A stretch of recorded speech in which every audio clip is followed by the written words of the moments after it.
မင်္ဂလာပါဒီတစ်ခါမှာတော့မနေ့ကတညင်းသင်းကပိချက်နဲ့အတူတူတွဲစားခဲ့တဲ့ပဲကြသံကြော်လေးကိုဘယ်လိုကြော်လဲဆိုတာကိုပြောပြသွားမှာဖြစ်ပါတယ်ရှင်ဒါဆိုရင်လိုက်ကြည့်လိုက်ရအောင်နော်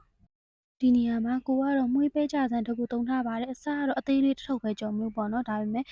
အကြီးတစ်ထုပ်နဲ့အသေးတစ်ထုပ်နဲ့နှစ်ခုရောလိုက်ပါတယ်ပိုများများစားရအောင်လို့ပါကဲဒါဆိုရင်ပဲကြသံတွေကိုရေခဏလောက်စိမ်ထားပြီးပါမယ်ပြီးသွားရင်တော့စီပီချောင်းလေးတွေကိုလည်းအတုံးလေးတွေလီးပြီးတော့ရေဆေးထားပြီးပါမယ်အခုဆိုရင်စီပီချောင်းလေးတွေကိုစားကြော်မှာဖြစ်ပါတယ်ရှင်စီပူလာအောင်စောင့်ပြီးရင်စီပီချောင်းလေးတွေထည့်ပြီးတော့စားကြော်ပါတော့မယ်ရှင်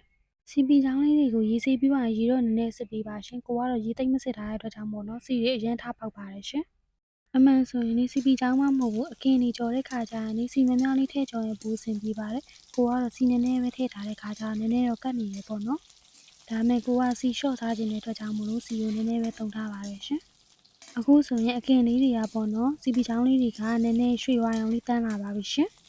ဒီလိုအနေထားမျိုးလောက်ဆိုရင်ကိုကကြက်သွန်ပြူလေးတွေထည့်ပြီးတော့ကြက်သွန်ပြူလေးတွေစီစားတတ်ပါမယ်ရှင်ကြက်သွန်ပြူနံလေးပါမွေးလာပြီဆိုရင်တော့ပဲကြဆန်လေးတွေထည့်ပြီးတော့ကြော်ပါတော့မယ်ရှင်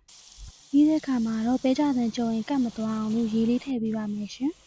ပြီးရင်တော့စားလေးထည့်ပေးပါမယ်ပြီးတဲ့အခါမှာတော့စားထည့်ပြီးသွားရင်အချိုမုံလေးပါထည့်ပေးပါမယ်ရှင်ဒါကတော့အရသာအတွက်သုံးတာလေးပါရှင်ပြီးရင်တော့ကိုကပစွန်ချောင်းမုံလေးပါအနေငယ်ထည့်သုံးထားတယ်ပေါ့နော်ဒီနေရာမှာပြောချင်တာပဲငံပြားကြီးသုံးနေတဲ့သူကလည်းပဲငံပြားကြီးလေးထည့်သုံးထားလို့ရပါတယ်ရှင်ပြီးသွားတဲ့အခါမှာတော့ကိုကငွေသီးစိမ်းလေးတွေအပေါ်ကနေဖြူလိုက်ပါမယ်ရှင်ပဲငံပြားကြီးသုံးနေတယ်ဆိုရင်တော့တစ်ခါတည်းပေါ့နော်ကြာဆန်မှာနေထားလိုက်ရင်ပို့ပြီးအဆင်ပြေပါတယ်ရှင်ဒါကတော့ပေါ့နော်ဦးလေးနည်းနည်းကတ်သွားတယ်ပေါ့အားကြောင့်မလို့ကိုကရေလေးနည်းနည်းထပ်ထည့်ပြီးတော့ကြော်လိုက်ပါတယ်ရှင်ဒါဆိုရင်ကိုပဲကြတဲ့ကြော်လေးရပါပြီရှင်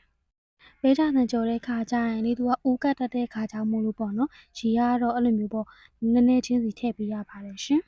ဒီပဲကြတဲ့ကြော်လေးကိုထမင်းနဲ့ပဲစားပေါ့နော်ထမင်းနဲ့မစားချင်ရင်လည်းဒီတိုင်းလေးစားပြီးလို့ရပါတယ်ရှင်ဒါကတော့ကိုရဲ့အရန်စားလို့ကောင်းပြီးတော့ကိုလည်းအရန်ကြိုက်တဲ့ပဲကြဆန်ကြော်လေးဖြစ်ပါတယ်ရှင်။နောက်လည်းဆက်လက်ပြီးအစားအသောက်ချက်ပြုတ်နည်းလေးမျှဝေပေးသွားအောင်ပါမို့လို့ like and follow လေးလုပ်ပေးခဲ့ပါအောင်နော်။အဆုံးထိကြည့်ပေးတဲ့အတွက်ကျေးဇူးပါ။စားရငယ်နောက်ထပ်ဗီဒီယိုတွေမှာပြန်တွေ့မယ်နော်။